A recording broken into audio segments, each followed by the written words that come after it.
Hello বন্ধুরা, moms recipe চ্যানেলে তোমাদের সকলকে স্বাগত।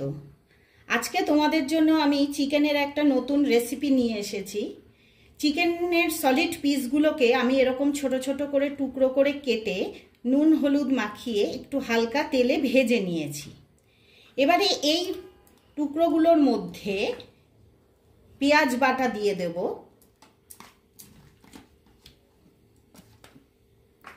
আদা বাটা আর রসুন বাটা,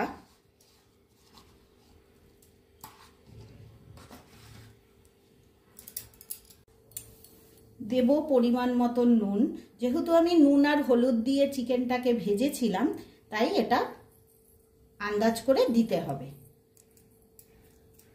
অল্প একটু হলুদ গুঁড়ো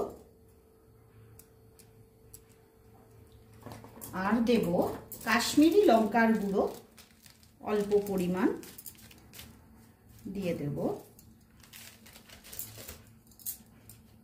অল্প একটু তেল দেব, সর্ষের তেল দিয়ে ভালো করে এটাকে মাখিয়ে নেব।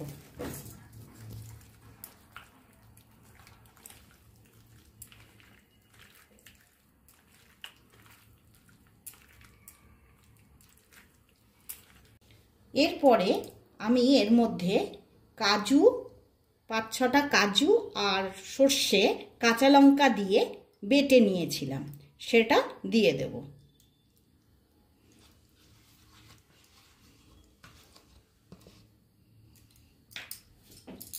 এরপর আরো অল্প একটু সর্ষের তেল দেব।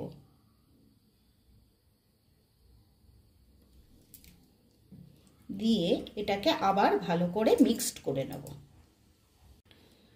মাখা হয়ে গেছে। এইদিকে আমি গ্যাসে গরম জল বসিয়ে দিয়েছিলাম। গরম জলের উপরে একটা স্ট্যান্ড বসিয়ে দিয়েছি। এর উপরে আমি এই বাটিটা বসিয়ে দেব।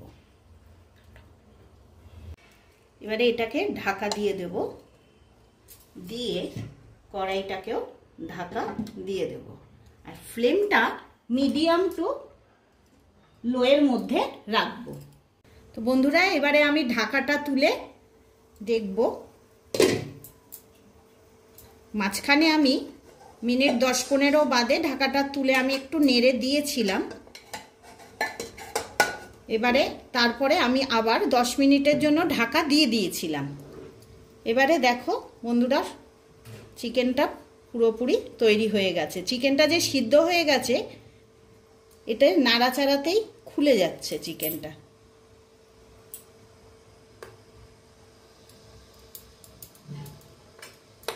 তা আমার তৈরি হয়ে গেল সর্ষে চিকেন বা চিকেন ভাপা।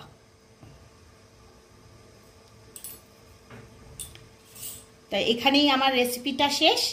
আবার দেখা হবে তোমাদের নতুন কোনো রেসিপি নিয়ে।